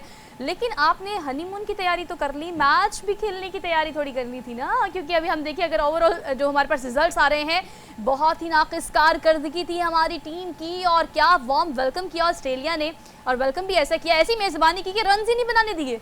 लेकिन ये सिचुएशन जो है वो काफ़ी मायूस कर रही है। आप अंदाज़ा लगा लें कि 89 रन्स पे पूरी की पूरी टीम अगर ढेर हो जाती है। लेकिन आपने दुरुस्त फरमाया कि हमारे क्रिकेटर जितने भी, हम देखते हैं कि दीगर टीमों में भी बहुत सारे क्रिकेटर शादी करते हैं, लेकिन उसके बाद उनकी परफॉर्मेंस ठीक रहती है। कहीं ना कहीं थोड़ा उतार चढ़ाव तो आता है, लेकिन यहाँ पे ये कमर दर्द का बड़ा मसला है। सो बहरहाल शाहीन शाह अफरीदी भी बड़े कुछ नाकाम हमें नज़र आया, दीगर लोग इससे पहले भी बहुत सारे रिजल्ट जो है हमारा ज़ीरो रहा है। और कल जिस किस्म की परफॉर्मेंस थी, आप अंदाज़ा लगा लेना, बैटिंग ना बॉलिंग ना फील्डिंग, हर तरफ से नाक़िस कारकर्दगी, और आप अंदाज़ा लगा लें कि 450 रन्स का ताक़ुब करना था, और पूरी की पूरी टीम जो है 89 रन्स पे ढेर हो जाती है। तो ऐसे में जाहिर बात है कि सवाल तो उठते हैं। बिल्कुल सवाल उठाने आपने भी, मैंने भी, और ये हम मुबीन राजा से सवाल उठाते हैं। स्पोर्ट्स एनालिस्ट हमारे साथ हैं, उनको आज के प्रोग्राम में वेलकम कहते हैं। अस्सलाम वालेकुम मुबीन, गुड मॉर्निंग, कैसे हैं आप? वालेकुम अस्सलाम, thank you, good morning. Mubeen, thank you so much for joining us for good morning public. बताइएगा कि क्या वर्ल्ड कप से हमने कुछ नहीं सीखा? हमारी तैयारी कहाँ गई, हमारा कॉम्बिनेशन कहाँ गया, हमारी टीम कैसे परफॉर्म कर रही है, क्या कमेंट करेंगे आप? देखें, हमने बेसिकली वर्ल्ड कप तो हमने हारा और हमने सारे का सारा मलबा उठा के डाल दिया बाबर आजम पे। उनको हमने कप्तानी से हटवाया, उनको बिल्कुल। हमने मजबूर किया और हमने कहा बस ये काम तमाम हो गया। बेसिकली हुआ ये नहीं है, होता यही है हमारे मुल्क में। अब देखें, हम वो सारे लोग कहाँ गए जो पहले कहा करते थे कि बाबर को कप्तानी से हटा दें तो ये हो जाएगा, वो हो जाएगा। अब आपको मीडिया पे ऐसा कोई बंदा नजर नहीं आएगा जो पहले ये बातें किया करते थे। लेकिन फैक्ट हो रहा है, फैक्ट ये है कि हमें तैयारी करनी है। हम जो भी काम करते हैं हम उसको ठीक से नहीं करते। हम जब सिलेक्शन की बात करते हैं, देखें ऑस्ट्रेलिया के अगेंस्ट जब आप जा रहे हैं खेलने के लिए इन ऑस्ट्रेलिया, तो आपको अपने एक्सपीरियंस प्लेयर्स को लेके जाना था। और ये कोई वहां पे आपकी नई टीम से मैच नहीं हो रहा, आपका अफगानिस्तान से मैच नहीं हो रहा, आपका जिम्बाब्वे से मैच नहीं हो रहा, बल्कि टेस्ट वर्ल्ड चैंपियनशिप का ऑस्ट्रेलिया से आपका मैच हो रहा है। और वहाँ पे दो आपने पहले मैच में दो आपने डेब्यू करवा दिए फास्ट बॉलर्स के। फिर दो लड़के जो हमारे रिसेंटली शादी करके गए हैं, अपना हनीमून ट्रिप बनाने के लिए वहां पे गए हैं। तो बेसिकली जब तक आप राइट सिलेक्शन नहीं करेंगे, आप सीरियस नहीं होंगे अपनी इस टीम के साथ, आप कभी भी राइट रिजल्ट्स नहीं दे पाएंगे। मोहम्मद अब्बास का मैं यहाँ पर नाम लेना चाहूंगा कि वाई वो टीम के साथ क्यों नहीं थे। हालांकि वो हमारे टेस्ट ही बॉलर थे और हमेशा बिल्कुल, उन्होंने बिल्कुल। पाकिस्तान के लिए बड़ा अच्छा किया, काउंटी में बड़ा अच्छा परफॉर्म करते नजर आ रहे हैं। कल उन्होंने फर्स्ट क्लास के मैच में 9 आउट कर दिए हैं, एक 6 पहली इनिंग्स में और 3 दूसरी इनिंग्स में। तो मेरे ख्याल से आपको मोहम्मद अब्बास को लेके जाना चाहिए था, फिर अमीर हमजा को आपने बाहर बैठा दिया। ठीक है, सिलेक्शन तो बेसिकली जब तक आप सिलेक्शन ठीक से नहीं करेंगे कभी भी रिजल्ट्स ठीक से नहीं आएंगे। जी अमित। अच्छा सर, अगर हम देखें शाहीन शाह के हवाले से अगर बात की जाए, अब मैं फिर भी यही आपसे पहले, आपसे आने से पहले यही मसला, आपको पता है हसन साहब जो थे वो जब आए थे उसका भी यही मसला हो गया था। ये क्या वजह है सर कि रूटीन से हटकर फिर कहीं ना कहीं हमारी जो शादी के बाद मामला ख़राब हो जाते हैं? क्या टीम पर, क्रिकेट पर फोकस नहीं रहता, कारकर्दगी फोकस नहीं रहती, मामला कहाँ बिगड़ जाते हैं? किन चीज़ों का ख्याल रखना चाहिए सर? तो देखिए, इंटरनेशनल जो क्रिकेट है उसकी बड़ी सिंपल सी रिक्वायरमेंट है, आपको 100% फोकस होना पड़ता है। और मेरे नहीं ख्याल कि आपको एकदम से शादी के बाद से इस तरह की सीरीज में जाना चाहिए। देखें, शादी भी जो है वो आपके लिए जरूरी है, आप बेशक आपने आपका एक वो जो है ना बेसिकली, लेकिन उसके बाद जब आप नेशनल ड्यूटी के लिए जाते हैं तो आपको एटलीस्ट थोड़ा गैप रखना चाहिए, क्योंकि आपका जो फोकस है वो आपकी ये भी एक आपका एक ऐसा जो है वो जिंदगी का आपका एक बड़ा एक जरूरी किस्म का ये पार्ट है, तो आपने डेफिनेटली इससे गुजरना है। लेकिन जब आप फोकस कर रहे हैं ना, फोकस आपका आउट होगा क्रिकेट से, सीरीज से, तो कभी भी आप 100% रिजल्ट्स नहीं दे पाएंगे। शाहीन की आपने बात की, तो शाहीन शाह अफरीदी देखें वर्ल्ड कप में भी अगर हम देखें तो शाहीन अफरीदी ने ठीक है पाकिस्तान के लिए कोशिश उन्होंने की है कि वो अच्छी बॉलिंग करें, लेकिन उनका जो ग्राफ है इंटरनेशनली वो थोड़ा डाउन हुआ है, थोड़ा नीचे की तरफ आया है। तो हमें कहना होगा कि एक तो वर्कलोड उनसे मैनेज नहीं हो रहा मेरे ख्याल से। फिर देखिए first class cricket, test cricket आपको आती है, जब तक आप डोमेस्टिक नहीं खेलेंगे, 4 दिन का मैच आप डोमेस्टिक में नहीं खेलेंगे तो कभी भी आप टेस्ट मैच के लिए रेडी नहीं होंगे। तो हमारे तमाम प्लेयर्स को डोमेस्टिक क्रिकेट में आना सर चाहिए। आपसे जानना चाहेंगे, वहाँ प्रयास को देखें, एक तरफ तो बड़े मजे के मारात हैं मिनिस्ट्री के, दूसरी जानिब टीम का पीसीबी का भी एक बहुत बड़े ओहदे पर वो बैठे हैं, सरफराज ये दीगर हाफिज साहब जो हो गए, तो क्या किस चीज़ पे फोकस होना चाहिए जो नहीं दिया जा रहा? जो आपने फरमाया कि कई ऐसे खिलाड़ी जो कर सकते थे लेकिन उनको साइड लाइन पे कर दिया। देखिए हमारे यहाँ तो बस एक ही बंदा मिलता है, उसको सारे ओहदे दे दिए जाते हैं, पता नहीं क्योंकि उनसे अच्छा बंदा हमें पाकिस्तान में मिलता ही कोई नहीं है। अब उनको आपने स्पोर्ट्स मिनिस्टर भी बनाया हुआ है, आपने चीफ सेलेक्टर भी बनाया हुआ है, फिर वो अपनी पूरी मैनेजमेंट लेके आ रहे हैं। हफीज भाई आए हैं तो हफीज साहब ने जो है वो क्या किया है कि अपनी नीचे से लेके ऊपर तक सारी की सारी मैनेजमेंट उन्होंने अपनी ला दी है। तो देखिए सब सिलेक्शन की आप बात करते हैं तो मोहम्मद अब्बास का मैंने नाम लिया, फास्ट बॉलिंग में इस पिच पे जहाँ पे आप खुद 100 रन भी नहीं कर रहे, तो कैसे आपके खिलाफ टीम जो है वो 400 रन कर जाती है? ठीक है, तो आप इसका मतलब ये है कि आपके जो बॉलर्स थे वो आप इतने कैपेबल नहीं थे। आपको यहाँ पे मोहम्मद अब्बास को लेके जाना चाहिए था, अमीर हमजा को लेके जाना चाहिए। अमीर हमजा वहां मौजूद है लेकिन खिलाया नहीं गया। तो मेरे ख्याल से बॉलिंग में थोड़ा ये प्रॉब्लम आपको चल रहा था। फिर बैटिंग की अगर आप बात करें, देखिए इमामुल हक है, इमामुल हक से भी हमें निकल के सोचना है। शान मसूद जो पाकिस्तान के टेस्ट कैप्टन बनाए गए हैं, उनके पिछले 20 इनिंग्स में सिर्फ 15 रन की एवरेज है। मुझे आप ये बताएं कि जिसका टीम में जगह बनाना मुश्किल है, आपने उसको कप्तान बना के भेज दिया। फिर आप कैसे बात करेंगे कि आप किस क्राइटेरिया के तहत ये कहेंगे सर कि आने आपने वाला पाकिस्तान के मेलबोर्न में जो टेस्ट है, क्या कहते हैं कि किन किन चीज़ों पर आप ध्यान, क्योंकि अभी आप देखें कि पूरे KT9 पे पूरी टीम ढेर हो जाती, तो ऐसे में अब आने वाला जो टेस्ट है किन चीज़ों का ख्याल रखना चाहिए ताकि कम से कम थोड़ी बहुत इज्जत तो बचे ना? देखिए बड़ा सिंपल है मेरे ख्याल से। अब तो आप चले गए हैं वहां पे, अब आपको कॉम्बिनेशन जो आपने बनाना था आपने बना दिया वो तो बन almost। गया। मेरे ख्याल से पाकिस्तान को थोड़ी सी पॉजिटिव क्रिकेट खेलने की जरूरत है, थोड़ी सी एग्रेसिव क्रिकेट खेलने की जरूरत है। ऑस्ट्रेलिया में कभी भी आप एग्रेसिव क्रिकेट खेले बगैर आप उनको नहीं हरा सकते। वो आपको 400 एक दिन में कर देंगे, लेकिन आप फिर वही अगर 90 की क्रिकेट खेलेंगे तो आप कभी भी उनको वहां पे हरा नहीं सकते। आपको थोड़ा कॉन्फिडेंस से खेलना है, थोड़ा दिलेरी से खेलना है। ठीक है जो भी मुबीन आप रजा, टीम वैसे ले गए आपकी हैं, एक बात बैठ के बिल्कुल बात ठीक है कि करनी है। एग्रेसिव क्रिकेट के साथ साथ जो पहले आप बात कर रहे थे वो पॉइंट जो आपने रेस किया वो बहुत ही ज़बरदस्त है कि ट्रैक रिकॉर्ड को देखते हुए अगर आप सिलेक्शन करेंगे तो कंपैरेटिवली आप अच्छे कॉम्बिनेशन के साथ भी मैदान में उतरेंगे और बेहतरी भी आ सकती है। Thank you so much for being here. हम एक छोटी सी ब्रेक, वापस आएंगे ब्रेक के बाद, आप हमारे साथ रहिएगा।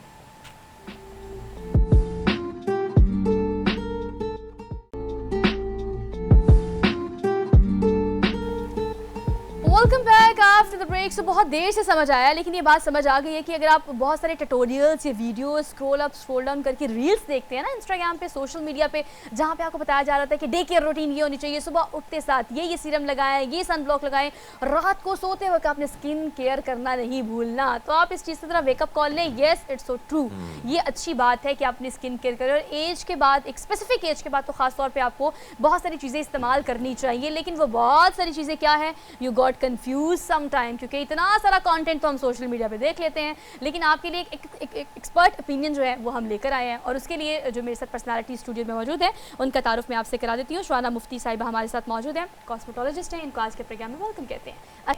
अस्सलाम वालेकुम। जी मैं I am wonderful and I am very excited to be here. Thank you so much for being here, really good to see you. शुआना मुझे बताइएगा कि अगर very simple and to the point question is कि हमारी life में कितना ज़्यादा ज़रूरी है कि हम नाइट रूटीन और डे रूटीन का जो है वो हम हर रोज़ाना की बुनियाद पर इस चीज़ की प्रैक्टिस करें, और होनी क्या चाहिए हमारी नाइट रूटीन? पहले सबसे इम्पॉर्टेंट तो ये है कि देखिए आपने कितना ज़्यादा स्ट्रेस लिया हुआ है लाइफ में, एंटी एजिंग का क्रेज, सोशल मीडिया इन्फ्लुएंसर सब ने मुसीबत डाली हुई है कि जी एजिंग जो है उसको डिले करो, और जो काम करने का है ना उस पर कोई काम नहीं करता।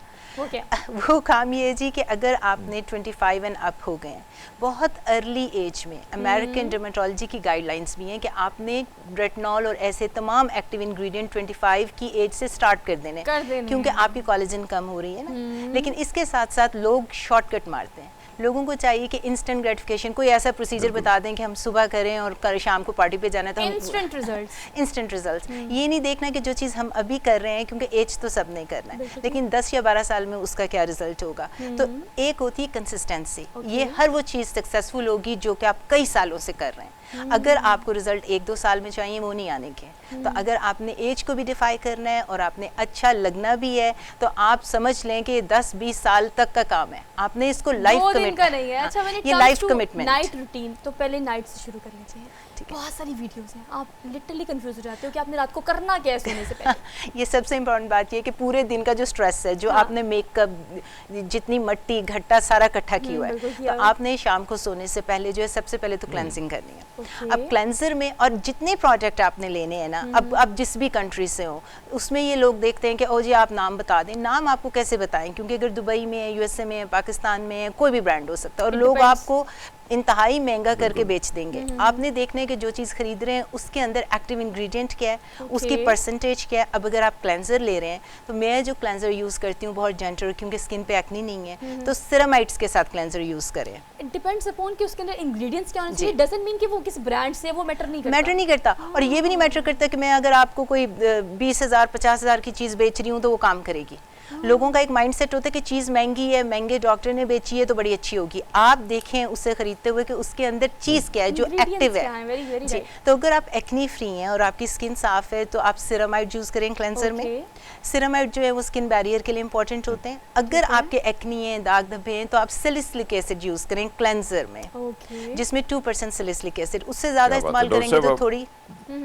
जी हरमीत, हाँ जी, पूछिए क्या पूछना चाहते हैं? डॉक्टर साहब, अगर हम देखें सर्दियां हैं और सर्दियों की बात की जाए तो फिर एक गिला शिकवा जाहिर बात है, डॉक्टर यहाँ के पास किस्म के क्लाइंट भी आएंगे कि कहीं ना कहीं एक तो ये बात भी की जाती कि जो रंग है, जिसको मैंने गोरा करना था वो तो कहीं ना कहीं सांवला हो गया है। तो ये इसकी क्या वजूहात होती है, उसको कैसे रंग जो जैसा था उसको वैसे बरकरार रखना, क्या करना चाहिए? क्योंकि आजकल तो इतना ज्यादा हो जाती है, आजकल तो ड्राई हो जाती है इसके गोरे करने वाले इंजेक्शन बड़े चले हुए हैं, उसके ऊपर भी बेतहाशा साइंटिफिक डेटा है कि लॉन्ग टर्म के उसका कोई रिजल्ट नहीं पता कि आपने ग्लूटाथियोन इंजेक्शंस लगाए हैं तो अच्छा रहेगा कि नहीं, लेकिन उसका शॉर्ट टर्म जो है वो अच्छा इफेक्ट है, तो लोग करवाते हैं, नथिंग रॉन्ग विद इट, उसमें एंटीऑक्सीडेंट्स वगैरह होते हैं, which is good.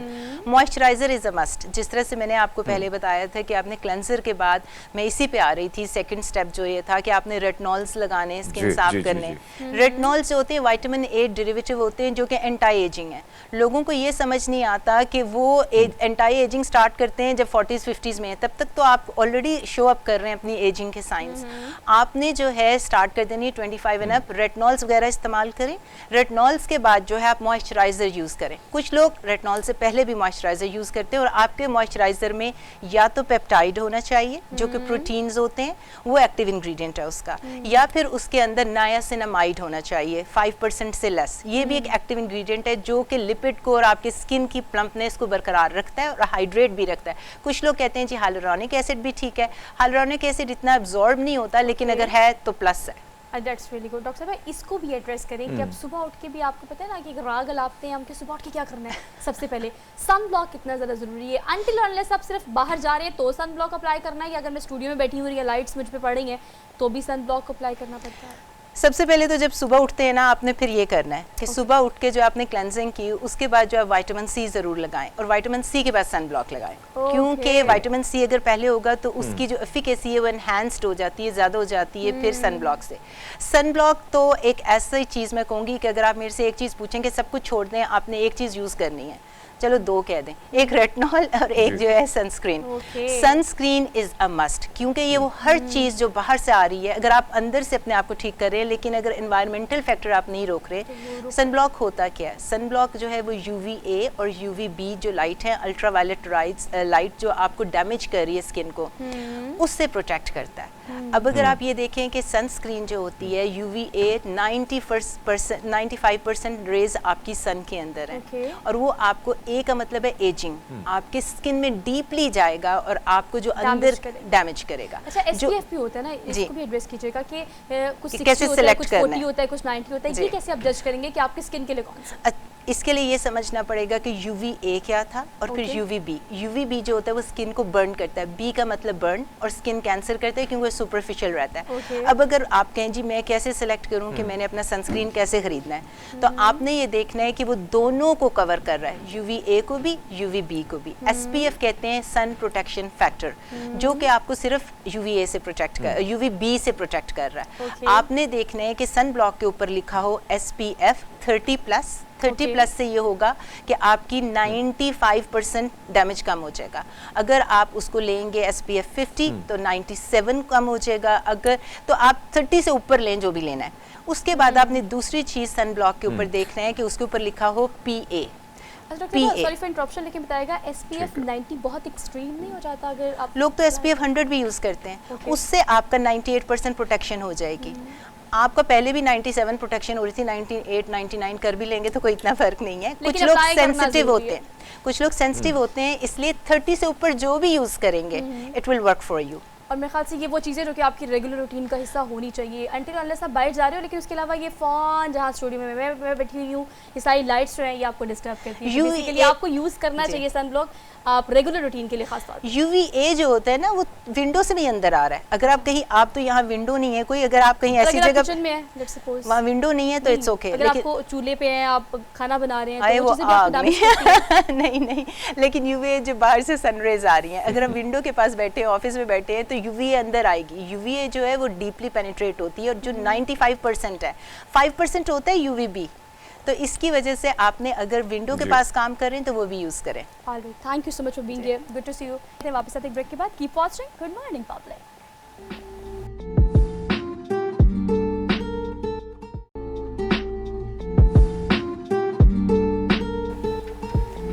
Welcome back after the break. सब आपकी मुलाकात कराएंगे पाकिस्तान के यंग टैलेंट से। When it comes to social media तो आपको पता है कि एक के बाद एक ऐसा वायरल कंटेंट आपके सामने आता रहता है जो कि फिर मैसिव ऑडियंस तक जाता है और फिर ऑडियंस की यानी पब्लिक की जो एप्रिसिएशन आती है वो एक स्टार को फिर सुपर डुपर स्टार बना देती है। एक ऐसी स्टार मेरे साथ आज स्टूडियोज में भी मौजूद है। आपकी मुलाकात कराएंगे social media sensation the Dimple queen Nimra Mehra से। अस्सलाम वालेकुम। वालेकुम निम्रा, कैसी हैं आप? मैं बिल्कुल ठीक, आप बताएं। So much for being here, really good to see you. जैसे कि आप लोग जानते हैं, जो मुझे देखते हैं और सुनते हैं उनको पता है कि निम्रा एक सिंगर तो है पाकिस्तान की, लेकिन वो मेरी बहुत अच्छी दोस्त भी हैं। और दोस्ती से आगाज़ कर लेते हैं। निम्रा, मैं ये जानना चाहती हूँ कि सोशल मीडिया पे जब आप वायरल हुई तो दोस्तों का और सोशल मीडिया का, रिश्तेदारों का, घर वालों का क्या क्या रिएक्शन था? रिएक्शन पहले तो उनको यकीन नहीं हो रहा था हो क्या रहा है, मुझे भी नहीं हो रहा था कि क्या आप मुझे आप कह के मतलब समझ आ रही है आपको? ठीक है, ऐसे मैंने हम ब्रेक से पहले भी डिस्कस कर रहे थे बिकॉज हमारी बड़ी कैंडिड सी गुफ्तगू होती है तो हम सोचे कि ऑन स्क्रीन हमें फॉर्मल होना पड़ेगा। हाँ, डू इट निम्रा। हाँ चलो अभी कोशिश करते हो। तो आप कहती हो ना तो मुझे ऐसी नहीं ओके सॉरी ओके सो ऐसा था कि मतलब पहले तो मुझे भी यकीन नहीं आया और मैं जब उठी हूँ तो मेरे दोस्त कॉल कर रहे हैं कि यार कुछ हो गया है, तुम्हें पता है कि तुम्हारा गाना वायरल हुआ है, तुम ही चल रही हो। मैं कहा अच्छा मैं चल रही हूँ, वो मैं ही हूँ ना। तो फिर हमने देखा, काफी था देखने के बाद मुझे तसल्ली हुई, हाँ मैं ही हूँ। मतलब इतना प्यार दे दिया मतलब। अच्छा निम्रा, देखिए ऑडियंस ने बहुत प्यार दिया आपको, लेकिन आपके बहुत सारे वीडियोस भी आए, बहुत सारे इंटरव्यूज भी आए। हमेशा कहा जाता है कि निम्रा ने बहुत स्ट्रगल की है, बहुत ऐसे इसने डाउनफॉल भी देखा, उसके बाद अब एक अरूज ज़िंदगी में आया है। मैं चाहती हूँ थोड़ी सी आपकी जो सक्सेस स्टोरी है उसको आप खुद एलेबोरेट करें कि where you started, when you started from. हाँ, आज मैं ये एक बात क्लियर करूँ जो कि बहुत से इंटरव्यूज़ वालों ने खुद से एक स्टोरी बनाई थी, क्योंकि मैं कॉलेज में थी उस टाइम पे भी, कॉलेज में गई थी और तब पाकिस्तान आइडल आया था। तो मैंने सोचा कि यार मतलब चले जाते हैं, देख के देखते हैं। तो मैं तब मतलब नहीं हो पाया, उन्होंने कहा चल बेटा छुट्टी कर, निकाल दिया। तो मैं बहुत छोटी थी। अच्छा। उसके बाद मैंने सिंगिंग छोड़ दी, मैंने नहीं किया था मतलब सिंगिंग पे कुछ भी। और फिर मैंने कॉलेज कंप्लीट किया, यूनिवर्सिटी चली गई। मैंने कोई कह ले के बाद में कुछ 6 साल बाद जाके काम शुरू किया था, 5 साल बाद जाके आई गेस 17 में, 2017 या 18 में आई गेस मैंने काम दोबारा शुरू किया था। तो मेरी 5 से 6 साल की जर्नी है जिसमें मैंने काम प्रॉपर शुरू किया था फील्ड में आकर। लेकिन लोगों को लगता है मैं 15 साल से कर रही हूँ, तो पता नहीं मुझे क्या हो गया था। निम्रा, अगर हम देखें, मुझे याद है, शायद आपको याद हो या ना हो, यानी पहला ईद शो था मेरा पब्लिक टीवी पे, ATV A+ पे, और पहला गाना आपने गाया। और मैंने जब आपको देखा, ओके एक्सप्रेशन बड़े कमाल के, तो मैं ये सोच रहा था कि ये लड़की जो है ना कमाल कर जाएगी। वैसे अगर हम देखें, डिंपल क्वीन तो आपके लिए सोहा ने भी नाम रख दिया, हमारे व्यूअर ने भी नाम रख दिया है, लेकिन ये एक्सप्रेशन की बात की जाए, बहुत कम हम ऐसे सिंगर देखते हैं कि जो गाते हैं फिर उनकी जो अदाएं होती हैं वो कमाल गजब ढा देती हैं। ये इसके लिए कोई तरबियत लिए या मतलब सिंगर अच्छा होना इज अ थिंग, परफॉर्मर अच्छा होना दैट इज अनदर थिंग? यार मुझे ऐसा लगता है कि पता नहीं, पर ये एक्सप्रेशन ना बचपन से था अंदर कहीं। मतलब एवी छोटे होते भी ना शीशे को देख के एवी शौकी हो जाना, वो वाला था अंदर मेरे। तो मैं बचपन से बहुत चुलबुली रही हूँ, बहुत चीज़ों पे लाइक एक्साइटेड रहना, मतलब होते हैं कुछ बच्चे ऐसे, तो मैं ऐसी रही हूँ। तो शायद इस वजह से अभी जब स्क्रीन मिलती है तो कैमरा के सामने एक डिफरेंट निम्रा होती है हमेशा। तो मुझे एक थे प्रोड्यूसर हमारे, उन्होंने मुझे कहा था तुम्हें कैमरा से खेलना अच्छा लगता है, कि जब कैमरा तुम पर होता है तो तुम कैसे करती हो उसको, नहीं तो मुझे अच्छा लगता है कैमरास के सामने अपने आप को ऐसे परफॉर्म करना, एक्सप्रेशन देना। वक्त हमारे पास थोड़ा सा कम है, लेकिन मैं इसको मैक्सिमम कवर करना चाहती हूँ। और आपको पता है this is very emotional part of your life, क्योंकि निम्रा माशाल्लाह बहुत सक्सेसफुल है, लेकिन your parents is no more with you, right? ये वो ऐसी चीज़ है जिसको हमेशा हर बंदा बहुत मिस करता है। We are not going to talk about this, लेकिन कल मेरी और निम्रा की बात हो रही थी तो निम्रा ने मुझे कहा कि मैं लेक्चर देना चाहती हूँ लोगों को इस चीज़ पे कि आप इस चीज़ की कदर करें कि आपके पास पेरेंट्स जो हैं वो कितनी बड़ी नेमत है। Just want you to address this कि जो मैसिव ऑडियंस आपको देख रही है उन्हें आप इस हवाले से क्या पैगाम देंगे? बिल्कुल, मुझे ऐसा लगता है as girl and as boy जो भी आपकी लाइफ में चल रहा है उसको एक दफ़ा अगर आप साइड पे रखें, आप इंडिपेंडेंट हैं, आप अच्छा कमाते हैं, आप अच्छा खाते हैं, आपके पास गाड़ी है, घर है, बंगला है, कुछ भी है, लेकिन अगर वो टाइम जो आपके पेरेंट्स आपसे चाहते हैं आप उनको वो नहीं दे सकते, तो आपकी उन गाड़ी, पैसा, बंगले की उनको कुछ ज़रूरत नहीं है। और मैं ये चाहती हूँ कि जितनी हमारी यंग जनरेशन है वो इस चीज़ को समझे कि आपके पेरेंट्स को आपका एक एज के बाद, एक जब उनकी एक उम्र हो जाती है उसके बाद उनको आपका टाइम चाहिए, आपका पैसा नहीं चाहिए। सो मैंने बहुत सी यंग बच्चों में, मैं खुद भी यंग हूँ, लेकिन मैंने अपनी ही एज के बहुत से लड़के लड़कियों में देखा है कि वो अपने पेरेंट्स को टाइम नहीं देते और उनकी बात सुनते नहीं है वो क्या कह रहे हैं। आपको अभी उनकी जो एज है उनको सिर्फ वो चाहते हैं आप उनको सुने, उन्हें आपकी ज़रूरत है। हाँ। अच्छा, हम यंग एज की बात कर रहे हैं और यंगस्टर्स की बात कर रहे हैं, तो आपको पता है कि अगर हम यंगस्टर्स को देखें पाकिस्तान में, so everyone wants to become something, specially singer की अगर हम बात करें, लेकिन पाकिस्तानी इंडस्ट्री में आपको पता है कि फीमेल सिंगर्स बहुत कम है। तो अब आपका जब गाना वायरल हुआ है तो फिर बहुत सारी ऑफर्स भी आ रही होंगी पाकिस्तान से भी, सरहद पार से भी, तो इस हवाले से ज़रा बताएं कि क्या क्या अपॉर्चुनिटीज़ हैं जो हम देखने वाले हैं इन फ्यूचर। अभी मेरा ऑफ कोर्स एल्बम चल रहा है जिस पे काम चल रहा है, गाने आ रहे हैं बैक टू बैक, और इसके अलावा कॉन्सर्ट्स करने जा रही हूँ, यू नो ऑलरेडी एवरीथिंग। तो कॉन्सर्ट्स चल रहे हैं और बाकी आउट ऑफ सिटी के भी काफ़ी ज़्यादा एक वर्ल्ड टूर प्लान हो रहा है जिसमें मैं जा रही हूँ परफॉर्म करने, क्योंकि मुझे बाहर के जितने भी ममालिक हैं मुझे बहुत प्यार मिला उन लोगों से। पाकिस्तान से तो मिला, ऑफ कोर्स वो मेरा मुल्क है, मुझे मेरे लोगों ने प्यार दिया है, लेकिन बाहर दूसरे कंट्रीज़ में बहुत लोगों ने इस गाने को पसंद किया है और वो चाहते हैं कि मैं वहाँ आके उनके लिए परफॉर्म करूँ, वो मेरा गाना सुने। सो मैं बहुत खुश हूँ और अल्लाह का बहुत शुक्र है। निम्रा, अगर हम देखें बहुत सारे गाने आपने गाए हैं और बड़े कमाल से गाए हैं। कभी कभी हम सोचते हैं, एक चीज़ उठाते हैं, हम सोचते हैं कि ये गाएंगे तो ये हिट हो जाएगा, तो क्या ये जो गाना आपने गाया इसके बारे में सोचा था कि हाय रब्बा मैं हाय रब्बा? अच्छा, एक सच बात ये है कि बहुत से गानों पे बहुत मेहनत की जाती है। ये पहला गाना था जो बस जल्दी जल्दी में गाया था, क्योंकि मेरी फ़्लाइट थी कनाडा के लिए, तो मुझे जल्दी निकलना था, पैकिंग करनी थी, ये था वो था, तो 20 मिनट में इसके वोकल कर लिए थे, कॉम्पोजिशन बना ली थी और गा दिया था। तो ये वो बाकी जितने गाने हैं वो बहुत मेहनत से बने हुए हैं, उन पे बहुत काम किया हुआ है, वीडियोस पे कपड़े पहनो, रेडी हो, और फिर कॉम्पोजिशन पे तैयार हो, उस पे रिकॉर्डिंग में टाइम लगाओ। ये वाहिद गाना था जिस पर टाइम नहीं दिया था और इतना बड़ा हो गया। तो मुझे ऐसा लगता है कि आप जो प्लान करते हो ना वो नहीं होता, जो अल्लाह ने प्लान किया होता है ना वो बेस्ट होता है। $100 वाली बात। तो ये वही था मेरे लिए। और जिस गाने की हम बात कर रहे हैं ना, तो फिर हम देर नहीं करते, डिम्पल क्वीन से वो गाना सुन लेते जो पंजाबी में, और क्या ऑडियंस वो पाकिस्तान की हो या बाहर की हो, सब ने इतना पसंद किया है। So Nimra, please will you sing that song for us? जरूर। माया वे गल सुन माया वे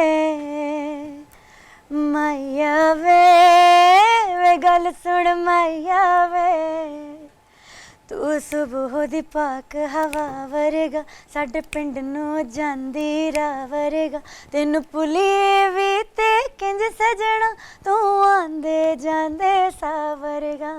माया वे गल सुन माया वे गल सुन माया वे। देखिए, ये वही चीज़ है जो निम्रा बता रही थी कि मुझे कैमरा से खेलना आता है, उसको पता है कैमरा का है, how you are going to interact with the camera. अच्छा, एक और चीज़ बड़ी इंपॉर्टेंट, रिसेंटली पाकिस्तान का जो ब्राइडल फैशन वीक था उसमें भी आपने पार्टिसिपेट किया, वो जो गाना आपने गाया सेम वो यही गाना था, लेकिन उसका फीडबैक भी बहुत अच्छा है। How was that? वो एक्सपीरियंस बहुत अच्छा था रैंप पे चलते हुए, क्योंकि आप अब स्टेज की आदत पड़ गई है ना, तो स्टेज पे आप होते हो, पीछे ऑडियंस जो है वो चर्प कर रही होती है, बहुत मज़ा आ रहा होता है, तो लाइक ऐसे रैंप पे गाना एक अलग एक्सपीरियंस होता है। पर मुझे पर्सनली बहुत अच्छा लगा, और आहिस्ता आहिस्ता लाइफ में जैसे नए नए एक्सपीरियंस कर रही हूँ, अभी तो बहुत ज़्यादा हो रहे हैं, कभी कुछ मौका मिलता है करने का, कभी कुछ, तो मैं बहुत खुश भी हूँ, एक्साइटेड भी हूँ, कभी कभी नर्वस भी होती हूँ कि लाइक अल्लाह संभाल लेना किसी भी मौके पे। निम्रा, एक और चीज़, आप जैसे नौजवान जो आते हैं, बड़े बड़े ख्वाब लेके आते हैं और फिर बनने की कोई, बहुत सारे लोग जो है मायूस होकर लौट चले जाते हैं। आपकी लाइफ में भी उतार चढ़ाव है, लेकिन कहीं ना कहीं जो मामला होना था, कहीं आगे निकलना था, आप नहीं कर गए, लेकिन इसमें कोई शक नहीं आपकी मेहनत है। क्या नौजवानों को क्या कहेंगी आपकी तरह जो अपना नाम बनाना चाहते हैं? मैं बस ये कहना चाहती हूँ कि लोगों को लगता है कि वो किसी से जब मदद मांगते हैं ना कि आप प्लीज़ मेरे लिए कुछ कर दें, हम आजकल जिस दौर में सोशल मीडिया से बड़ी पावर कोई भी नहीं है। सो आप अपना कंटेंट जो भी है, आप कॉमेडी करते हैं, सिंगिंग करते हैं, एक्टिंग करते हैं, आप सोशल मीडिया पे लगा सकते हैं, आप डाल सकते हैं, आप कर सकते हैं, तो दुनिया आपको पसंद करेगी। दुनिया बनाती है, दुनिया देखती है, आपके फैंस आपको बनाते हैं, दुनिया उसके बाद खुद एक्सेप्ट कर लेती है कि आप क्या हैं। वो लोग जो नहीं कर रहे होते वो भी कर लेते हो, हिम्मत नहीं हारनी है। मतलब आप ये कोई यार मैंने ये काम किया था, इसका वैसा रिस्पांस नहीं आया तो छोड़ देना चाहिए, नहीं, क्यों छोड़ना है? अच्छा, ये गिले शिकवे जो है ना, मतलब लेम एक्सक्यूजेस जो कि आज के यंगस्टर्स देते हैं कि हमारे पास अपॉर्चुनिटी नहीं है, भाई ये प्लेटफॉर्म जहाँ पर आप वन मैन आर्मी हो, खुद ही कंटेंट बनाओ, खुद ही पहले व्यूअर, खुद ही उसका एडिट करो, सब कुछ आप खुद कर सकते हो। और मैं खुद करती हूँ, मैं आज भी, मैं अपना सोशल मीडिया सारा खुद, मैं शी नोज एवरीथिंग कि मैं अपना सारा सोशल मीडिया आज भी संभालती हूँ। मुझे पता है मैंने कब कवर्स डालने हैं, मैंने कब अपनी पोस्ट लगानी है, मैंने कब उनको एडिट करना है, मैं सब खुद करती हूँ, और इतने टफ शेड्यूल में भी मैं कर रही होती हूँ सब कुछ। तो मुझे ऐसा लगता है कि आप अगर ये कि यार ये रह गया, ये कर लो, आप खुद लेजी हैं, आप खुद नहीं कर रहे हैं तो वो आपका प्रॉब्लम है। वरना अगर आपने सोच लिया ना आपने करना है, अल्लाह उम्मीदों को पूरा करता है, अगर क्या उम्मीदें बात। सच्ची हों तो क्या होता बात। है। अल्लाह पाक आपको बहुत बहुत बहुत कामयाब करे, आप आमीन। नस्ल बद से बचाए, हमारी बहुत आमीन। सारी दुआएं आपके आमीन। साथ है। पाकिस्तान का यकीनी तौर पर आप प्राइड है, पूरी दुनिया में आप पाकिस्तान को रिप्रेजेंट कर रही हैं, तो हम इस बात से काफ़ी खुश हैं। निम्रा से एक और गाना सुनना है, लेकिन उससे पहले हम आपसे लेंगे इजाज़त। और निम्रा के पैगाम जो कि आप सबके लिए, consistency is the key of success. Yeah. अगर आप मुस्तकिल मिजाजी के साथ एक काम करेंगे, चाहे 4 साल 5 साल या 10 साल भी लगे, तो कामयाबी आपको ज़रूर मिलेगी। बस इसी नीयत सोच भी के मैटर साथ। करती है, Yes. नीयत भी साफ रखिएगा। That's the point। देखिए ऐड कर दिया निम्रा ने पे, बस हाँ। यही चीज़ है। इसी सोच के साथ आपने अपने दिन का आज आगाज़ करना है। अब सही से बात लेंगे है। हम इजाज़त, इंशाल्लाह मुलाकात कल करेंगे नए टॉपिक, नए इश्यूज़ के साथ। और अपना ख्याल रखें, अपने से मुंसलिक लोगों का भी ख्याल रखें और अपने पेरेंट्स का भी ख्याल रखें। That's Nimra's message. तो निम्रा आप अब गाना गाएंगी, अभी हम इजाज़त लेंगे। ओके सो मैं अपने गाने बहुत गाती हूँ, पर मेरे बाबा को ये गाना बहुत पसंद था, तो जब कभी उन्हें सुना होता तो मैं ये गाती थी उनके लिए। प्लीज़। सो इट्स लाया लाया मैं तेरे नाल ढोल ना, वे लाया लाया मैं तेरे नाल ढोल ना, इको दिल सीरिया मेरे कोल ना, वे मैं लुटे गई ढोल ना, वे मैं लुटे गई लाया लाया लाया लाया, सिले सिले प्यार दा पवे तेनू गजरा, पिजी पिजी अखियां दा डोलदा है कजला, दिल शदाई मेरा दिल है दीवाना, मैं तेरी कमली तो मेरा सियाना प्यार मेरा, तू तकड़ी च तोल ना, वे प्यार मेरा तू तकड़ी च तोल ना, इको दिल सीरिया मेरे कोल ना, वे मैं लुटी गई ढोल ना, वे मैं लुटी गई लाया लाया लाया लाया। क्या बात है, क्या बात है, क्या बात है। That's really really